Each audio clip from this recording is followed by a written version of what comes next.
സൗജന്യയുടെ കേസിലേക്ക് വരികയാണെങ്കിൽ ഈ സൗജന്യ വിഷയത്തോട് കൂടിയിട്ടാണ് ഡി ഗാങ്ങിൻ്റെ കൊള്ളരുതായ്മയ്ക്കെതിരെ ആദ്യമായി ജനപ്രക്ഷോഭം, ജനങ്ങൾ തെരുവിലിറങ്ങി പ്രതിഷേധിക്കാൻ തുടങ്ങിയത് സൗജന്യയുടെ കേസോട് കൂടിയിട്ടാണ്. കാരണം ഒന്ന് വിട്ട് ഒരു ഇടവേളയ്ക്ക് ശേഷം വീണ്ടും ഈ ഡി ഗാങ് നിരന്തരമായി ചെയ്തുകൊണ്ടിരിക്കുന്നുണ്ട്.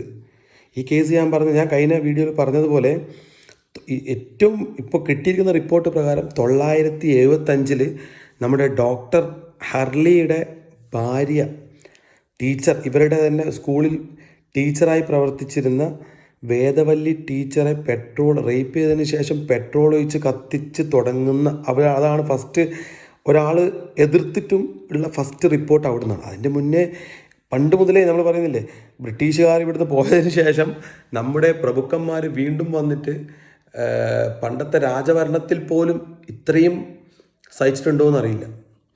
കാരണം അതിനൊക്കെ ഒരു സിസ്റ്റം ഉണ്ടായിരുന്നു. ഇപ്പോൾ പേരിനൊരു സിസ്റ്റമുണ്ട്, ഡെമോക്രസി എന്ന് പറയുന്നു. ജനങ്ങൾക്ക് വേണ്ടി ജനങ്ങളാൽ തിരഞ്ഞെടുക്കപ്പെട്ട ജനങ്ങളുടെ സർക്കാർ ഭരിക്കുന്നതെന്നൊക്കെ പറയുന്നു. പക്ഷെ ഇന്നും അടിമത്തം, ജന്മിത്തം, കുടിയാൻ സമ്പ്രദായം അതുള്ള ഒരുപാട് സ്ഥലങ്ങൾ ഇന്ത്യയിലുണ്ട്. ഒരുപാട് സ്ഥലങ്ങൾ നോർത്ത് ഇന്ത്യയിലൊക്കെ ഒരുപാടുണ്ട്. നമ്മുടെ കേരളം ഈ വിഷയത്തിൽ ഞാൻ പറയും, നമ്മളെ കേരളം നമ്പർ 1 ആണ്. അത് ആരൊക്കെയാണ് ഇതിൻ്റെ പിന്നിൽ പ്രവർത്തിച്ചതെന്ന് നമുക്ക് എല്ലാവർക്കും അറിയാം. അത് കേരളത്തിൽ ഒട്ടനവധി നേതാക്കൾ, പേരെടുത്ത് പറയുന്നില്ല, ഒട്ടനവധി നേതാക്കൾ, കേളപ്പം മുതൽ ഇങ്ങോട്ടേക്ക് ഒട്ടനവധി നേതാക്കൾ. നമ്മുടെ സ്വാതന്ത്ര്യ സമരത്തിന് ശേഷമുള്ള കാര്യം ഞാൻ പറയുന്നത്. സ്വാതന്ത്ര്യ സമരത്തിൽ നമ്മൾ ബ്രിട്ടീഷുകാരെ അടിച്ചോടിച്ചു, ഓക്കെ. അതിനുശേഷം നമ്മൾ അനുഭവിച്ചത് എന്താണ്? മാറ് മറക്കാൻ പറ്റില്ല. അതുപോലെ തിരുവിതാംകൂർ ഏരിയയിലൊക്കെ മുലക്കരം എന്ന് പറഞ്ഞിട്ട് പെൺകുട്ടികൾ അഥവാ അവരുടെ കച്ച അവർ മറക്കണമെങ്കിൽ ജമ്മിക്ക് കരം കൊടുക്കണം, അല്ലെങ്കിൽ അത് തുറന്നിട്ട് കാണിക്കാനുള്ള വസ്തുവാണ്. അപ്പം അങ്ങനെ ഉണ്ടായിരുന്ന അവസ്ഥ കേരളത്തിലുണ്ടായിരുന്നു. അത്രയും പോരാടി കേരളത്തിൽ ഇന്ന് നമുക്ക് ഈ കാണുന്ന സ്വാതന്ത്ര്യത്തിൽ എത്തിച്ചേർക്കുന്നതിന് നമ്മുടെ നവോത്ഥാന സംഘടനകൾ പ്രവർത്തിച്ച പങ്ക് വളരെ മഹത്തരമാണ്. കാരണം ആ പ്രവർത്തനം അവിടെ കർണാടകയിലൊന്നും നടന്നിട്ടില്ല എന്നുള്ളതിൻ്റെ, അല്ലെങ്കിൽ ഈ ഏരിയയിൽ നടന്നിട്ടില്ല എന്നുള്ളതിന് തെളിവാണ് നമ്മുടെ മുന്നിലേക്ക് വരുന്നത് ധർമ്മസ്ഥയിൽ നടന്നുകൊണ്ടിരിക്കുന്ന ക്രൂരതകളിൽ നിന്ന് നമുക്ക് മനസ്സിലാകുന്നത്. ഇത് ഒരാളോ അല്ലെങ്കിൽ ഒരു വ്യക്തിക്കെതിരെ അല്ല പറയുന്നത്. അവിടെ നടന്നിട്ടുള്ള ഈ കൂട്ടമായി നടന്നിട്ടുള്ള പൈശാചിക ചെയ്തികൾ അതിൽ വ്യക്തമായിട്ട് ഞാൻ പറഞ്ഞില്ലേ, ഈ ഡോക്ടർ അന്ന് തന്നെ പറഞ്ഞിട്ടുണ്ടായിരുന്നു, സ്കൂൾ മാനേജ്മെൻറ്റാണ് എൻ്റെ ഭാര്യയെ കൊന്നത്, ഉറപ്പാണ്. കാരണം ഭർത്താവിന്, ഡോക്ടർക്ക് അറിയാലോ, ടീച്ചറോട് മാനേജ്മെൻറ്റിലുള്ള പക. വേദവല്ലി ടീച്ചറെ പെട്രോൾ ഒഴിച്ച് കത്തിക്കുന്നതിൽ ഇടയാക്കിയ സംഭവം എന്ന് പറഞ്ഞു കഴിഞ്ഞാൽ ടീച്ചർ കോടതിയിലേക്ക് ഒരു നോട്ടീസ് അയക്കുകയായിരുന്നു മാനേജ്മെൻറ്റിനെതിരെ. എനിക്ക് അവകാശപ്പെട്ട എൻ്റെ പ്രമോഷൻ തടഞ്ഞു വെക്കുന്നു, ജാതി വ്യവസ്ഥ പറഞ്ഞുകൊണ്ട് എന്ന് പറഞ്ഞിട്ട്. അപ്പോൾ നമ്മുടെ ഡി ഗാങ്ങിന് അല്ലെങ്കിൽ ഹെഗ്ഡെ ഫാമിലിക്ക് പക വന്ന അവർ കൊല്ലും, കത്തിക്കും. ചോദിക്കാൻ പോകുന്നവരെയും കൊല്ലും, കത്തിക്കും. അതാണ് അവിടെ നടന്നിട്ടുള്ളത്. ഈ കൊലപാതകങ്ങളുടെയൊക്കെ സീക്വൻസ് അങ്ങനെയാണ്. രണ്ടാമത് പറഞ്ഞ ദേവാനന്ദ് ഒരു പുറത്തുനിന്ന് വന്ന കുടിയേറി വന്ന കർഷകനായ ദേവാനന്ദ് അവിടുത്തെ പഞ്ചായത്ത് തിരഞ്ഞെടുപ്പിൽ മത്സരിക്കാൻ തീരുമാനിക്കുന്നു. ജമ്മിമാർക്കെതിരെ മത്സരിക്കാൻ പുറത്തുനിന്ന് വന്നൊരു വരുത്തൻ ഷോ ഇറക്കുന്നു. വേറൊന്നും വേണ്ടല്ലോ, പകയായി മകളെ ടാർഗറ്റ് ചെയ്യുന്നു, നോട്ട് ചെയ്യുന്നു. ഇതിൽ പ്രവർത്തിക്കുന്ന ഒരു ടീം അവിടെ ഉണ്ട്. അതൊരു സിസ്റ്റമാറ്റിക് ആയിട്ട് ഒരു കമ്പനി എങ്ങനെയാണോ പ്രവർത്തിക്കുന്നത്, കമ്പനിയുടെ മുതലാളി അതിൻ്റെ ജനറൽ മാനേജറെ ഏൽപ്പിക്കുന്നു, ഞാൻ പറഞ്ഞില്ലേ മൂത്ത ആൾ ഇളയാളെ ഏൽപ്പിക്കുന്നു, ആ ഹെഗ്ഡെ അവരുടെ ശിങ്കിടികളെ ഏൽപ്പിക്കുന്നു. അങ്ങനെ വർക്ക് ചെയ്യുന്നൊരു ടീമുണ്ട് അവർക്ക്. അത് ചിലപ്പം 50-100 പേരടങ്ങിയ ടീമായിരിക്കാം. സുശക്തമാണ്. അതുകൊണ്ടാണ്, കാരണം ഈ ഇരയാക്കപ്പെട്ടിരിക്കുന്ന ബന്ധുക്കളും കുടുംബാംഗങ്ങളും മിത്രങ്ങളും വ്യക്തമായിട്ട് പറയുന്നു, ക്ലിയർ കട്ടായിട്ട് പറയുന്നു, ഇത് ഇന്ന ആളാണ് ചെയ്തത്. പക്ഷേ പോലീസിന് കേസെടുക്കാൻ നിർവാഹമില്ല. പോലീസിൻ്റെ കാര്യം പറയട്ടെ, വളരെ രസകരമായിട്ടുള്ള അവസ്ഥയാണ് പോലീസിൻ്റെ. ഈ ബെൽത്തങ്ങാടി എന്ന് പറഞ്ഞ സ്ഥലത്ത്, നമ്മുടെ ഈ ധർമ്മസ്ഥല എന്ന് പറഞ്ഞ ക്ഷേത്ര നഗരിയിൽ ഒട്ടനവധി പേര് ദിവസം സന്ദർശിക്കുന്ന, ക്ഷേത്രത്തിലേക്ക് വരുന്ന വിശ്വാസികളായിട്ട് വരുന്ന ആൾക്കാർക്ക് 50,000 പേർക്ക് വരെ ഒരു ദിവസം അവിടെ ഭക്ഷണം ഒരുക്കാൻ ഒരു തടസ്സമില്ല, പെട്ടെന്നാവും. പക്ഷേ അവിടെ ഒരാളുടെ ഒരു പേഴ്സ് നഷ്ടപ്പെട്ട കംപ്ലയിൻറ്റ് ചെയ്യാൻ ധർമ്മസ്ഥയിൽ 2015 വരെ പോലീസ് സ്റ്റേഷനില്ലായിരുന്നു.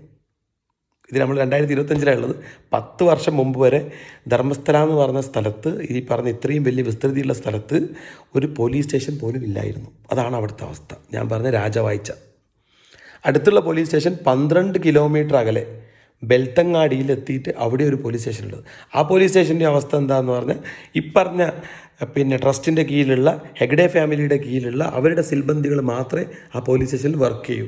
ഇല്ലെങ്കിൽ അവരെ തല്ലി ഓടിക്കും, അല്ലെങ്കിൽ അവർക്ക് വേണ്ടുന്ന പരിപാടി അവിടുന്ന് കൊടുക്കും. അതാണ് അവിടെ ഉണ്ടായിരുന്ന അവസ്ഥ.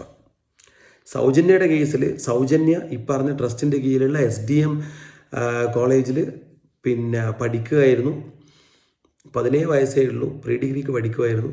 ക്ലാസ് കഴിഞ്ഞു വൈകുന്നേരം വരുമ്പോൾ കുട്ടിയെ പൊക്കി. ബസ്സിൽ നിന്ന് ഇറങ്ങുമ്പോൾ കുട്ടിയുടെ നാട്ടുകാരൻ ഒരാൾ കണ്ടിരുന്നു ബസ്സിൽ നിന്ന് കുട്ടി ഇറങ്ങുന്നത്. പിന്നെ വീട്ടിലേക്കുള്ള വഴിയിൽ നിന്ന് മിസ്സായി. പിന്നെ ഉണ്ടായത് 3 ദിവസങ്ങൾക്ക് ശേഷം നേത്രാവതി പുഴയിൽ കുട്ടിയുടെ മൃതദേഹം ഉണ്ടായിരുന്നു. വസ്ത്രങ്ങളില്ലാതെയാണ്, വിവസ്ത്രയായി. സെയിം കേസ് നമ്മൾ നേരത്തെ 986 ദേവാനന്ദിൻ്റെ മകളുടെ മൃതദേഹം 2 മാസങ്ങൾക്ക് ശേഷം കിട്ടിയപ്പോൾ പത്മലതയുടെ മൃതദേഹം 2 മാസങ്ങൾക്ക് ശേഷം കിട്ടിയപ്പോൾ അതേ അവസ്ഥയിൽ നമ്മുടെ സൗജന്യയുടെ മൃതദേഹം ഇവിടെ കിട്ടിയത്. അപ്പോൾ വീട്ടുകാർ വ്യക്തമായിട്ട് കംപ്ലയിൻറ്റ് ചെയ്തു. അതിനിടെ പ്രക്ഷോഭങ്ങൾ ആരോപിച്ചു. അപ്പോൾ പോലീസുകാർക്ക് ഇത്തവണ നിൽക്കക്കളിയില്ല. ഇതുവരെ പ്രതികളും കാര്യങ്ങളൊന്നുമില്ല.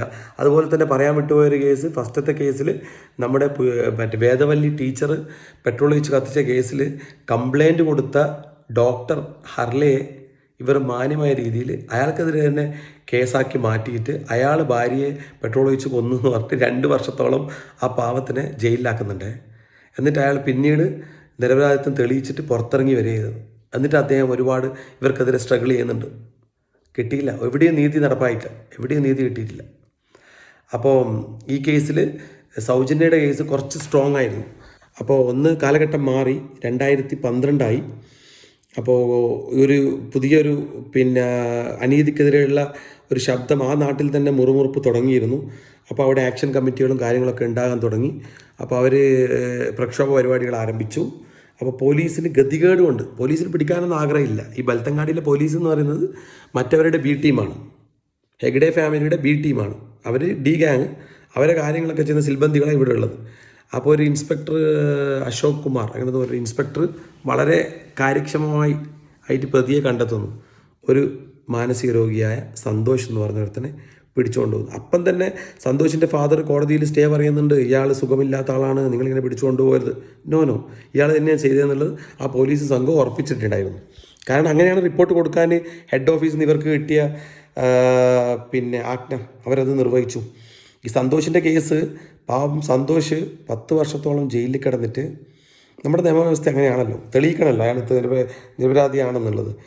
അയാൾ പ്രതിയാണെന്നുള്ളത് പോലീസ് തെളിയിക്കാൻ വേണ്ടി ഈ സൗജന്യയുടെ വീട്ടിൽ പോയിട്ട് കുട്ടിയുടെ ഒരു അളവ് നോക്കേണ്ട ഡ്രസ്സൊക്കെ ചോദിച്ചിട്ട്, അതൊക്കെ ഒരുപാട് അതിൻ്റെ ബാക്കിൽ കഥകളുണ്ട്.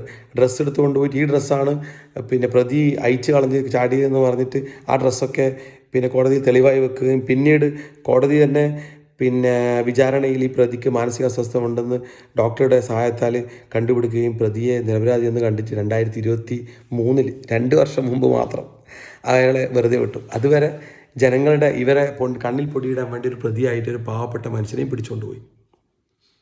അപ്പോൾ ഈ ഗ്യാങ്ങിൻ്റെ പവർ എത്രത്തോളം ഉണ്ടെന്ന് നമുക്ക് ഈ കഥകളിൽ നിന്ന് തന്നെ മനസ്സിലാക്കാം.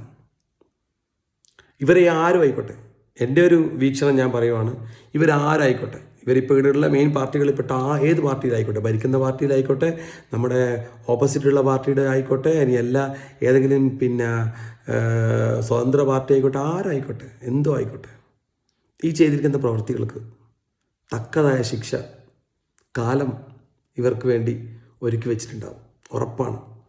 നമ്മുടെ നിയമവ്യവസ്ഥയെ തള്ളിപ്പറയൊന്നുമല്ല, പക്ഷേ ഇവിടുത്തെ നിയമവ്യവസ്ഥയുടെ ഇന്നത്തെ ഒരു സ്ഥിതി വെച്ചിട്ട് ഇതിപ്പോൾ ഒരുപാട് എല്ലും കഷ്ണങ്ങൾ കിട്ടിയാൽ ഈ എല്ലും കഷ്ണങ്ങൾ ആരുടെയാണെന്ന് തെളിയിക്കണമെങ്കിൽ 10 വർഷം ഇനിയും എടുക്കും. വീണ്ടും ഒരു 5 വർഷം കൂടിയും അതിൻ്റെ ഫോറൻസിക് പരിശോധനകളും കാര്യങ്ങളും പ്രതികളെന്ന് സംശയിക്കപ്പെടുന്ന ആളുകളുടെ DNA പരിശോധനയുമായിട്ട് താരതമ്യപ്പെടുത്തി ചെയ്ത് വരുമ്പോഴേക്കും പ്രതികളെല്ലാം മരിച്ച് മണ്ണടിഞ്ഞിട്ടുണ്ടാവും. ഇപ്പം നീതി എവിടെ? 975 നമുക്കറിയുന്ന കേസുകളിൽ പറയുകയാണെങ്കിൽ 975 മുതൽ ഇങ്ങോട്ടേക്കുള്ള ഈ പരമ്പരയായി നടന്നിട്ടുള്ള കൊലപാതകങ്ങൾ, റേപ്പുകൾ, തീ വെച്ച് കൊന്നതും കുഴിച്ചു മൂടിയതും നേത്രാവതി പുഴയിൽ ഒഴുക്കിയതും ഇതിൻ്റെയൊക്കെ കണക്കും കാര്യവും കാലം ഒരു തെറ്റിനും കാലം അതിൻ്റെ കണക്ക് ചോദിക്കാതെ മുന്നോട്ട് പോകില്ല.